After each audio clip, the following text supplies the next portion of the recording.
बिस्मिल्लाहिर्रहमानिर्रहीम। अस्सलाम वालेकुम नाज़रीन। ज़लालत की डेफिनेशन रीडिफ़ाइन होगी। अली परवेज़ मलिक साहब हमारे सीनियर मिनिस्टर हैं, उन्होंने कहा है कि जो ज़लालत होती है हम इसको आज रीडिफ़ाइन करेंगे एज़ गवर्नमेंट।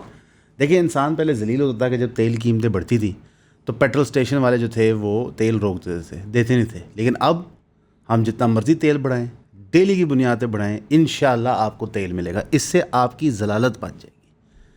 हमें पिछली ज़लालत कबूल है, ये वाली ज़लालत बर्दाश्त नहीं हो पा रही। आप जब किसी टर्म को रीडिफाइन करते हैं ना तो उसकी रियलिटीज़ चेंज हो जाती है। आज के दिन 4 कंसेक्यूटिव दिनों से तेल की कीमत बढ़ाई जा रही है। शुरू में चंद पैसे कम की गई थी, अवाम के जो टाउट सहाफ़ी हैं उन्होंने बात की थी कि जनाब क्या बात है, देखें अब रोज़ की बुनियाद पे काम हो रहा है। 4 प्राइस इंक्रीज़ में माशाल्लाह 16 रुपया लीटर तेल महंगा कर दिया गया है और 52 रुपीज़ लीटर डीज़ल महंगा कर दिया गया। सबसे पहले आप सारे दोस्त अमान के साथ अफसोस करें क्योंकि उनकी गाड़ी डीज़ल की है। जो हमारे दफ्तर के अंदर सब्ज़ी का पुराना ट्रक है वो भी डीज़ल का है, तो दफ्तर में अब खाना नहीं बना करेगा गैस, या फिर सब्ज़ियाँ महंगी आएंगी, कोई ऐसी चीज़ होगी। लेकिन 16 रुपये, 4 रुपये ऑन एवरेज बढ़ा के सरकार ने साबित किया है कि इस कौम के साथ आप जो मर्ज़ी करें ये सही भी है। एक्चुअली अभी कौम कुछ कर भी नहीं सकती, मसला है कि डूबी हुई है, सबको स्विमिंग आती भी नहीं, कश्ती हर जगह अवेलेबल नहीं है। आज से 4 दिन पहले मैट्रिक्स की वीडियो हमने अपलोड की थी वो 3000 ग्रुप के अंदर, आलू जहाँ उसमें ज्वाइन करते, जहाँ पे मैंने फाइनेंशियल एडवाइस दी थी कि आप कश्ती का बंदोबस्त कर लें किराए पे और फिर आगे उसको रेंट पे दें। ये बहुत बड़ा बिजनेस होता है। अंदरून की गलियों में, डिफेंस की गलियों में, गुलबर्ग की गलियों में, शाहजमाल शादरे की गलियों में, आपके ठोकर की गलियों में और पूरे पंजाब के अंदर माशाल्लाह। तो इंशाल्लाह मुझे बड़ी उम्मीद है मनोज भाई सलमान ने कि जिस दिन ये बारिशें ख़त्म होंगी और हम लोग सब पैदल चल फिर सकेंगे तो लोग एहतजाज करेंगे, लोग सड़कों पे आएंगे।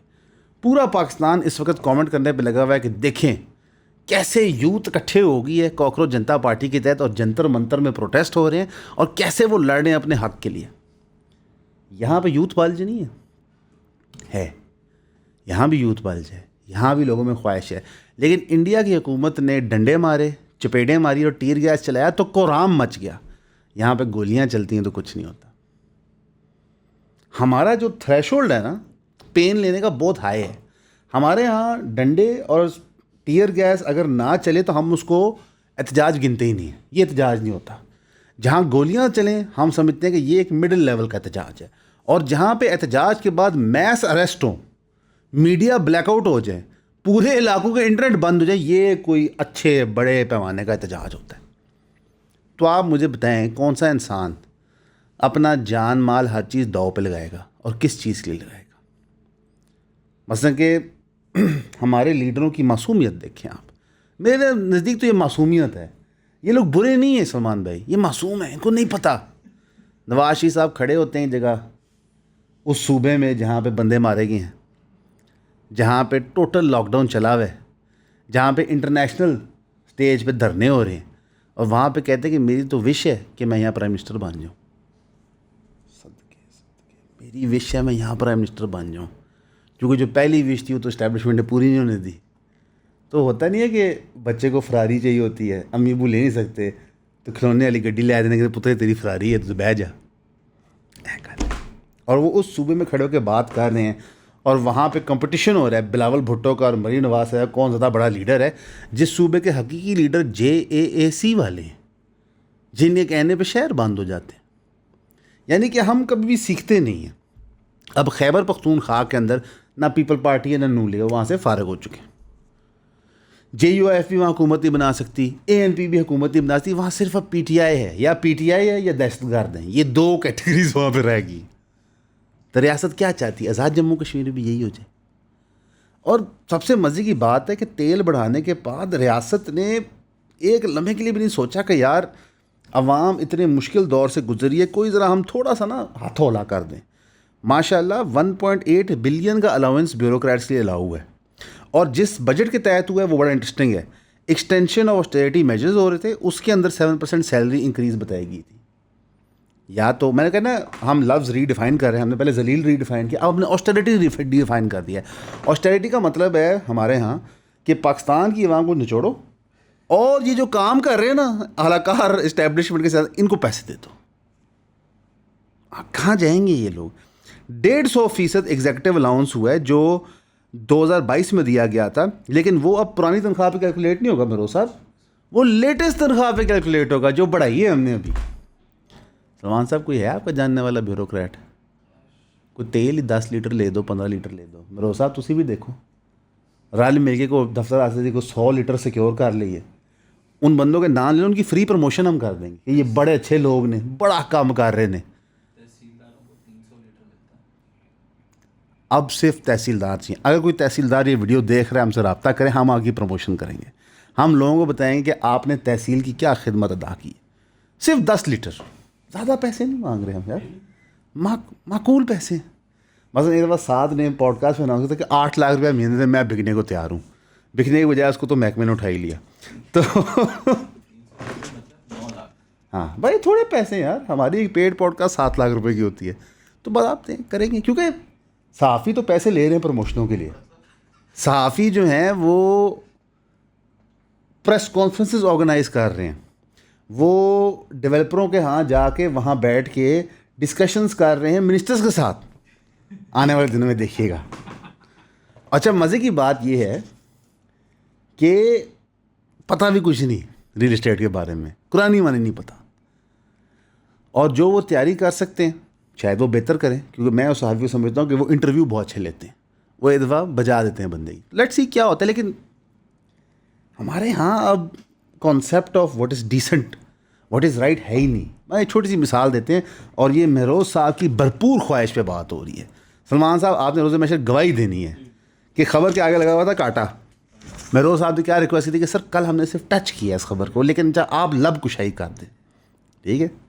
जो हमारा मॉरल डिके हो चुका है, मैं बताता हूँ कि फ्रंट पेज के हमारी ईऑन अपडेट्स के जो लोकल न्यूज़ का पेज है, उस पर जो तीसरी खबर है, उससे ऊपर वाली खबरें क्या हैं, Pakistan Iran, Pakistan Saudi Arabia, बहुत क्रिटिकल, इस पर हम आएंगे। जो तीसरी खबर है वो डॉक्टर नबिया की, कि हमारी साइकोलॉजी इस हद तक डैमेज हो गई है कि हमें लगता है कि यार खबर पूरी नहीं हुई मसाला डाले बगैर। मैं चाट आप खाते हैं ना, फ्रूट चाट, हम लोग जो फ्रूट चाट घर में खाते हैं उसमें फल होते हैं, शायद कुछ जूस हो, ये बाज़ारी फ्रूट चाट होती है, इसमें क्रीम भी होती है, तो पता नहीं क्या वो चीज़ें भी होती है, बड़ा सोचते फ्रूट चाट में नहीं होती। कर देते हैं लब कुछ सर। हमारा पैमाना ऑफ करेक्ट किया है वो कितना तबाह हो चुका है। एक खातून एक मर्द से शादी का रिश्ता ख़त्म कर रही है, 100 वजूहत होंगी, वो उसको सोशल मीडिया पे नुमाइश करती है, खुला के कागजात को साइन करते हैं, वीडियो लगाते हैं, और बड़ा वॉइस ओवर चलता है और गाने चलते हैं और दुख होता है, ठीक है, बड़ा जी अफसोस होता है जी हो रहा है। उसके बाद वो इंटरव्यू देती है, वो उस बंदे पे कहते हैं ये शायद ना मर्द है, या ये बहुत ज़्यादा मर्द है, इसके बहुत अफेयर चल रहे हैं, ये माँ बाप के पास रहता है लेकिन असल में नहीं रहता, ये कहीं और जाके रहता है।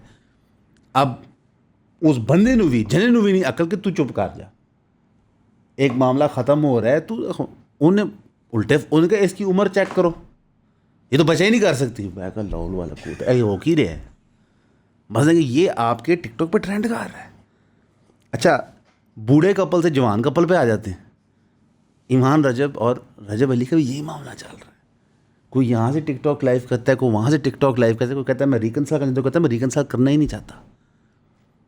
यार हम कुछ जानवर हैं या आप लोग को जानवर हैं, क्या कर रहे हैं? शादियाँ ऐसे बचाई जाती हैं, ऐसे तोड़ी जाती हैं, ऐसे निभाई जाती हैं। और डॉक्टर नबिया की भी औलाद है, रजब और ईमान की भी औलाद है। कल को वो क्या सोचेगी चीज़ें देख के?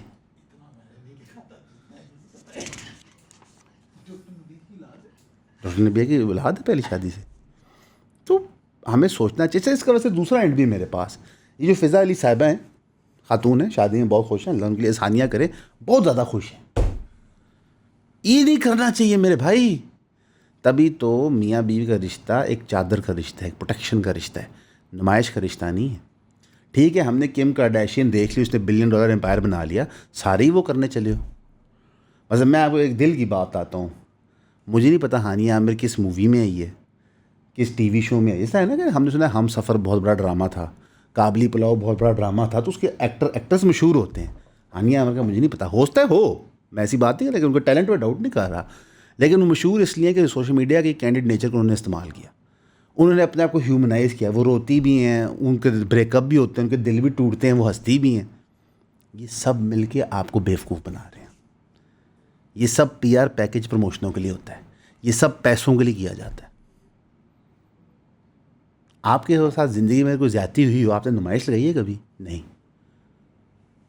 आपकी खुशी आपने नुमाइश लगाई? नहीं। ये कारोबार है, और इस कारोबार में जितनी हमारी रियासत अच्छी है उतनी ही माशाल्लाह हम भी अच्छे हो गए। और फिर यही वो सहाफ़ी होते हैं जिनको बुलाया जाता है 14 अगस्त की परेडों पे, इन्हीं को मेडल दिए जाते हैं। बाद में बताया जाता है कौम के वसीतर मफाद में इन लोगों के जो सेक्रीफाइसेस हैं, जो उनकी खिदमात हैं, क्या ही बात है, इन्हीं से प्रोपेगेंडा कराया जाता है। मसलन एक चैनल का तो मुझे खुद पता है कि वो डीप स्टेट ने रिसेंटली बनाया था, उस पर जो इंटरव्यू चलते हैं आप हैरान हो जाएंगे। मसलन एक और चीज़ हुई थी कुछ दिनों पहले, मैं बात करना उसे पसंद नहीं करता, शाहजेब सियालकोटी, ठीक है, इनका मसला चला जी रजब भट्ट और उनके दोस्तों के साथ। गर्मियाँ ख़त्म होने को हैं और अगस्त का महीना आ खड़ा हुआ है। तसव्वुर करें कि आप स्कूल जाएं और आपने कोई और स्किल ना डेवलप की हो सिवाय स्क्रोलिंग और वीडियो गेम्स खेलने की। आई नो मज़ा आता है, मुझे भी पसंद है, सब इंजॉय करते हैं, लेकिन इंजॉयमेंट के साथ साथ कुछ नई स्किल सीखना भी बहुत ज़रूरी है। और अगर आप नई स्किल सीखना चाहते हैं तो समर कैंप के आखिरी महीने अगस्त के लिए अभी रजिस्टर करें। ATG का स्पेशलाइज समर कोर्स है बच्चों के लिए। इसके अंदर नई जदीद दौर की स्किल्स भी हैं जैसे वीडियो एडिटिंग और फोटोग्राफी, लेकिन जो सबसे ज़रूरी बुनियादी स्किल्स हैं इंग्लिश लिटरेचर की, पब्लिक स्पीकिंग की, राइटिंग की, कॉम्प्रिहेंशन की, वो भी सीखें। और इस तमाम प्रोसेस के अंदर उम्मीद है कि आप नए दोस्त बना सकेंगे। तो अगस्त का महीना आखिरी रह गया, मत ज़ाया करें, हमें ज्वाइन करें इंशाअल्लाह ताला और नए स्कूल ईयर का आगाज़ करें with new skills and new friends. See you there. जहाँ पे रजब भट्ट के दोस्तों ने बकौल शाहजेब सियालकोटी के ब्लास्फेमी की तो उन्होंने मुकदमा दर्ज कर दिया, तो वहाँ पे अजीब मंसूबे चल रहे थे, इनू फड़ो, इनू मारो, इनू डको। अच्छा, सहाफ़ी टाउट होते हैं, ये हमें पता ही नहीं था। सलमान साहब को पता था? आपको पता है शाहजेब सियालकोटी ने कौम को बताया है। ये किसके टाउट हैं? इस्टेब्लिशमेंट के नहीं, नून लीग के नहीं, पीपल पार्टी नहीं, रजब भट्ट के। यानी कि सहाफ़ियों का म्यार इतना गिर गया है कि किसी बंदे की टाउटी कर रहे हैं, या फिर पूरा प्रोफेशन पे ऐसा काला धब्बा लग गया है कि हर कोई सहाफ़ी को टाउट समझता है। हम भी वैसे यही समझते हैं, सारों को नहीं, चंद को। लेकिन एक खुशखबरी है मेरे पास आप लोगों के लिए, भाइयों और बहनों, दिल पे हाथ रख के, सॉरी दोनों हाथ उठा के अपनी दुआ मांगनी है कि जो हमने एफ़र्ट किया इंटरनेशनली, जो हमने मामलात बनाए हैं, अब हमने उसका चेक भी कैश करने की कोशिश की है। पाकिस्तान ने रिक्वेस्ट की है $10 बिलियन की financial facility from the United states. ये मेरी खबर नहीं है, ये ब्रिटिश न्यूज़ एजेंसी रॉयटर्स की खबर है, ठीक है। ये रिक्वेस्ट बनाई गई ताकि हमारा फॉरेन एक्सचेंज रिजर्व इंक्रीज़ कर सके। अगले 5 साल के लिए हमें ये फैसिलिटी दी जाए। ये फैसिलिटी आखिरी दफ़ा दी गई थी अर्जेंटीना को 2025 में और उरुग्वाय को 2002 में। अब अर्जेंटीना, इजराइल और अमेरिका का जो रिलेशनशिप है वो अल्लाह को पता है और पूरी दुनिया को भी पता है कि अर्जेंटीना का जो मालिक है वो कहता है कि मैं सबसे बड़ा ज़ायनिस्ट हूँ लैटिन अमेरिका का। अब पाकिस्तान भी ये फैसिलिटी मांग रहा है कि $10 बिलियन दिया जाए। मैं नहीं कह रहा कि पाकिस्तान ज़ायनिस्ट हो गया, लेकिन मैं आपको ये कह रहा हूँ कि जब आप अमेरिका से पैसे मांगते हैं ना, तो अक्सर वो आपकी मिलिट्री बेस लेते हैं, आपको जंग लड़नी पड़ती है, तभी पैसे मिलते हैं ना भाईजान, सोवियत वॉर में और वॉर ऑन टेरर में। तो अब ये किस चीज़ के पैसे देंगे? इतनी अच्छी फैसिलिटेशन तो हमने की नहीं, क्योंकि ईरान की जंग तो लगी हुई है, बल्कि उल्टा सोने पे सुहागा। हूथियों ने सऊदी अरेबिया का वेसल जो स्ट्रेट ऑफ हरमूज में नहीं दूसरी तरफ जा रहा है उसको भी आग लगा दी। उन्होंने पॉइंट ब्लैंक ईरान ने कहा कि जनाब जो बंदा फैसिलिटेट कर रहा है अपनी बेसिस के तहत हम उनको मारेंगे ही मारेंगे। पाकिस्तान ज़ाहिर है उन्होंने जॉइंट डिफेंस पैक्ट किया हुआ है, वो ईरान से नेगोशिएट कर रहे हैं, हूथियों को वार्न कर रहे हैं। अगर जॉइंट डिफेंस पैक्ट ट्रिगर होता है, और टू बी वेरी फ्रैंक वो जो रूट है वो पाकिस्तान के एनर्जी इंफ्रास्ट्रक्चर के लिए बहुत क्रिटिकल है, अगर वो डिफेंस पैक्ट आपका ट्रिगर होता है तो फिर क्या होगा? तो हम $10 बिलियन किस चीज़ के मांग रहे हैं? ये जंग लड़ने के लिए मांग रहे हैं, या हमने बड़ी खिदमात दे दी हैं? वजन कुछ अर्सा पहले हमारे प्राइम मिनिस्टर ने सबको आम भेजे हैं, इतने महंगे आम कि $10 बिलियन दे दें। साथ ही साथ गवर्नमेंट ने सिलेक्ट किए international bank consortium for $2 billion bond drive. कर्जा लो, that will set you free. यानी कि हम इतने नाअहल हैं कि हम इन्वेस्टमेंट नहीं ला सके। इन्वेस्टमेंट और डेट में फ़र्क होता है दोस्तों। हम लोकल पॉपुलेशन को इन्वेस्ट करने के लिए इंसेंटिवाइज नहीं कर सके, लेकिन दुनिया जान कर हमने कर्जा ले लिया। डिफ़ॉल्ट से बच के, जिस प्राइम मिनिस्टर में डिफ़ॉल्ट से बचा लिया, सर आप डिफ़ॉल्ट होने दें, क्योंकि अगर डिफ़ॉल्ट से बचना ये मायनी है तो डिफ़ॉल्ट ही ठीक लग रहा था मुझे कि ठीक है हम डिफ़ॉल्ट होते, गिरते, मुल्क में मेजर अपहीवल होता, एक नई शक्ल बनती, एक नए अज़म से आगे चलते। यहाँ तो मोटरसाइकिल के टायर को 35 पंचर हुए हैं, हर पंचर पे आप स्कॉच टेप लगाया कहते हैं चलो जी मोटरसाइकिल चला दो। ऐसे थोड़ी ना मामला चल सकते, लेकिन चल रहे हैं माशाल्लाह, वेरी गुड। और हम $10 बिलियन मांग रहे हैं अमेरिका से और यहाँ पे ब्यूरोक्रेट्स की अलाउंस बढ़ा रहे हैं। क्या बात है यार, रोज़ हमारे लीडरान हमें इतना खुश करते हैं, हैप्पी करके भेजते हैं घर। और मज़े की बात क्या है कि जो 26 नवंबर का क्रैकडाउन केस था जो PM शहबाज और मिनिस्टर से ख़िलाफ़ होता, उसमें वो अक्विट हो गए हैं, यानी कि 26 नवंबर को कुछ गलत नहीं हुआ। कंप्लेंट थी बैरिस्टर गौहर अली ख़ान की, और कोर्ट क्या कह रहा है, ये कोर्ट की क्रिटिसिज्म सुनने का है जी। 19 महीने हो गए, PTI अभी तक प्रोसीजरल रिक्वायरमेंट नहीं पूरी कर सका। एक अननोन बंदे का डेथ सर्टिफिकेट दिया महीना पहले इंसिडेंट से, यानी कि इंसिडेंट से 1 महीना पहले का। कोर्ट ने नोट किया अगर 12 लोग शहीद हुए थे इस वकूए के अंदर तो कंप्लेनेंट शुड हैव रिक्वेस्टेड एक्सुमिनेशन, कि बंदा खोल के कबर चेक करता है क्या हो रहा है। यानी कि PTI को भी कोई भार नहीं है। मत जिसका लीडर 1000 दिन ज़्यादा जेल में हो, जो हर हफ्ते मुहिम चला रहे हो कि हम अपने लीडर को बहाल कराएंगे और आज तक कर नहीं सके, तो वो ये जो लोग शहीद हुए थे 26 नवंबर, इनके मुकदमे लड़ेंगे। वो तो आम लोग थे ना, हम लोग की तरह कीड़े मकोड़े थोड़ी लड़ेंगे यार। ये तो खाना पूरी होती है, अपनी सीटें पूरी करते हैं। हमारे मुल्क में और दुनिया के मुल्कों में लाशों पे सियासत हर जगह होती है, हर जगह होती है। आप भूल गए वो वक्त, हम नहीं भूले। जब नवाज शरीफ साहब एग्जाइल में थे तो वहाँ से इंटरव्यू पे इंटरव्यू आता था कि हमारे साथ क्या जुल्म हुआ, हमारे लोगों के साथ क्या जुल्म हुआ। जब बेनज़ीर साहिबा एग्जाइल में थी तो वो क्या इंटरव्यूज़ देती थी, जब बेनज़ीर साहिबा के भाई एग्जाइल में थे वो क्या इंटरव्यूज़ देते थे, तो वो हरकतें भी बड़ी पुटी पुटी करते थे। ठीक है, तो ये तो चल रहा है सिलसिला, हम कब से देख रहे हैं। और मज़े की बात, फ्रीडम नेटवर्क के बकौल 22 case of threat against journalist across Pakistan during April June 2026 किए गए। 22% का इंक्रीज़ है पहले क्वार्टर में, और 15 से ज़ायद जो थ्रेट्स हैं वो पंजाब से हुई हैं, यानी कि पंजाब सबसे डेंजरस सूबा बन रहा है फ्रीडम नेटवर्क के बकौल। लेकिन वाई डज़ इट मैटर, जब सहाफ़ियों को अपनी इज़्ज़त नहीं है तो ये जो चंद 15-20 रह गए हैं जो ज़्यादा बातें करें, दें इनको पैसे यार। अब वो मुनीज़ जहांगीर साहब है, उनको ऑफर कर दिया गया, हालांकि उनसे 100 इख्तलाफात हैं हमें, उनके वर्ल्ड व्यूज़, उनके पर्सपेक्टिव से, पर शी इज़ राइट कि वो बात करें। हामिद मीर साहब ने उनके लिए आवाज़ उठाई और साफ़ी ने उठाई, कोई फ़र्क नहीं पड़ेगा। अभी तक वो भी ऑफर हैं, काशिफ भाई, हाँ काशिफ भाई भी ऑफर है, बेगम उनकी ऑनर है। देखिए वो तो एक समझदार अमीर आदमी, मैं कुछ नहीं, लेकिन बुनियादी तौर पे आपका बोलने का हक़ तो नहीं ख़त्म हो सकता। मैं ये देख रहा था कि अमेरिका के अंदर, जब मुझे बड़ा शौक़ है वो देखने का, जब इनकी सेनेट ब्रीफिंग्स होती हैं या सेनेट के अंदर सारे क्वेश्चन आंसर सेशन, बड़ा मज़ा आता है। एप्स्टीन फाइल्स वाला पूरा मैंने देखा था, अभी मैं जंग का भी देख रहा था। तो वो तो ऐसे सवाल पूछते हैं जो मेरी दानिश के मुताबिक तो एंटी नेशनल है, मतलब उनका बनता है। मैं खुद, मेरी ये ब्रेन वॉशिंग हुई है पाकिस्तान में, ये कोई सवाल ये ऐसे सवाल हमारी रियासत से पूछे तो हम सब कहेंगे एंटी नेशनल, मुल्क दुश्मन है जी। तो हमारे concepts of freedom of speech correct होने वाले हैं। और वैसे भी यही वो सारे लोग थे साफ़ी जो TLP की बारी उछल उछल के खुश हो रहे थे कि मारो जी इन्हें। मसलन हमारे मुल्क में हर बंदा एक्स्ट्रा जुडिशल किलिंग के लिए तो फ़ौरन तैयार होता है अगर उसकी साइड का बंदा मार रहा है। सारे मौलवियों को फांसी दे दो, या सारे मौलवी कहते हैं कि जितने एक्टर एक्ट्रेस हैं इनको कत्ल कर दो। ये क्या पागल हैं हम। रियासत ने सक्सेसफुली यहाँ पे पोलराइज़ करके हमें कन्विंस कर दिया कि हमारा असली दुश्मन आम पाकिस्तानी है। ये एक्टर एक्ट्रेस आम पाकिस्तानी है, ये सब आम पाकिस्तानी है। रियासत आज किसी को फेवर दे रही है, कल उठाए कुर्सी से नीचे फेंक देगी। ये होता रहे, आपकी मीडिया इंडस्ट्री में होता रहे, आपकी फिल्म इंडस्ट्री में होता रहे, आपकी ड्रामा इंडस्ट्री में होता रहे, आपकी सियासी क्लास में होता रहे, आपकी इंडस्ट्रियल क्लास में होता रहे। ये सितारा ग्रुप ने जो 16 अरब रुपये की चोरी की बिजली की, ये उन्होंने क्या कल की थी? या सितारा ग्रुप चोरी किए बगैर आज बने? हुकूमत अकोमोडेट करती थी। और ये जितने बड़े बड़े सियासतदान हैं, इनकी फैक्ट्री में क्या बिजली के पैसे पूरे होते हैं? छोड़ें, आप क्या बात कर रहे हैं। तो ये तो आंखों में धूल है, क्रैकडाउन होना चाहिए, हम इत्तेफाक करते हैं। लेकिन मेरा एक सवाल है मरोज़ भाई, पिछले 1.5 साल में मुल्क में कितने बड़े बड़े वकूए हुए हैं?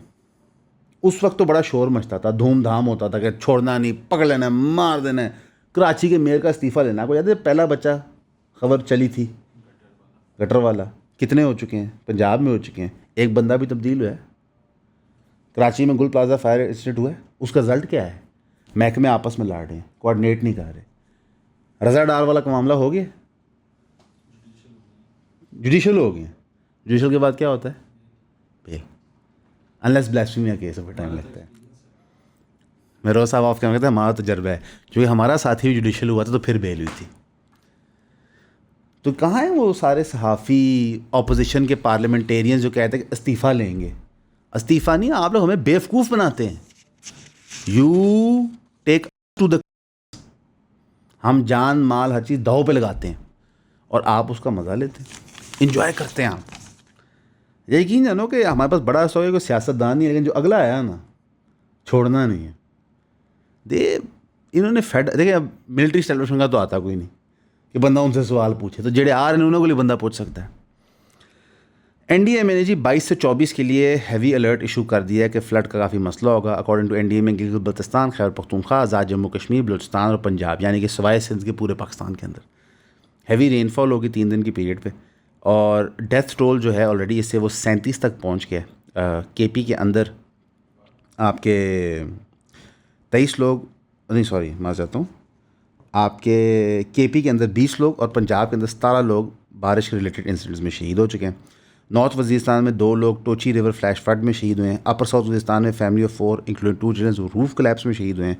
लैंडस्लाइड ने ब्लॉक कर दी वाना गोमाल जम रोड, ये की ट्रेड रूट था। 23 हाउसेस पार्शली डैमेज हुए हैं, 7 मुकम्मल तबाह हुए हैं, 13 जानवर, इस जो कैटल होती है, पेरिश कर गया। पंजाब में 12 लोग बिल्डिंग कोलैप्स से शहीद हुए हैं, 2 बिजली से लाइटनिंग से शहीद हुए हैं और 3 इलेक्ट्रिक्यूशन से शहीद हुए हैं। अल्लाह इन सब की फैमिलीज़ को सब्र अता फ़रमाए और रियासत को शर्म अता फ़रमाए कि वो इन लोगों के बारे में कर कुछ नहीं सकी। जो आपके इनफ्लोज एट मरला बराज हैं वो increase from 84,895 cusec to 2,75,000 cusec, यानी आप कह लो कि 3 से 4 गुना बढ़ गए हैं। आउटफ्लोज एट मरला बराज रोज टू 2,58,000 क्यूसेक। तो आपके हर जगह वाटर लेवल बहुत स्पीड से राइज़ कर रहा है। इसी सब के दरमियान पंजाब गवर्नमेंट डिसाइड किया कि बड़ा अच्छा टाइम है कि हम लोगों के अंदर जानवर बांटें, स्पेशली रूरल वुमेन में, क्योंकि पिछले फ्लड में जो जानवरों का नुकसान हुआ था वो तो हमने पूरा किया नहीं आज तक। तो मरियम नवाज साहब ने वेंसडे कहा कि Punjab government was committed to economic empowerment of rural women through the free livestock program, a flagship initiative aimed at promoting sustainable livelihoods and reducing poverty across the province. कोई रिजल्ट नहीं आएगा, मेरे से आप लिखवा लें। इमरान खान ने कहा था लोग मुर्गियाँ रखेंगे, अंडे करेंगे, बिजनेस होगा, ये वही फार्मूला है, कोई नई चीज़ नहीं है। आपके यहाँ प्रॉब्लम ये नहीं है कि लोग जानवर नहीं ख़रीद सकते बिज़नेस के लिए, प्रॉब्लम ये है कि आपका पूरा निज़ाम ऐसे बना हुआ है, आप लोअर मिडिल क्लास गरीबों को पैसे देते हैं, निज़ाम पैसा खींच के एलीट के पास ले आता है। यही जानवर 2 साल के अंदर वो गिरवी रखवाने पड़ेंगे, पूछे क्यों? हेल्थ केयर नहीं है इनके पास, रोड नेटवर्क नहीं है इनके पास पैसे नहीं है फर्टिलाइज़र ख़रीदने के लिए, इनके पास जो कारोबार के एसोसिएटेड कैपिटल है वो नहीं है।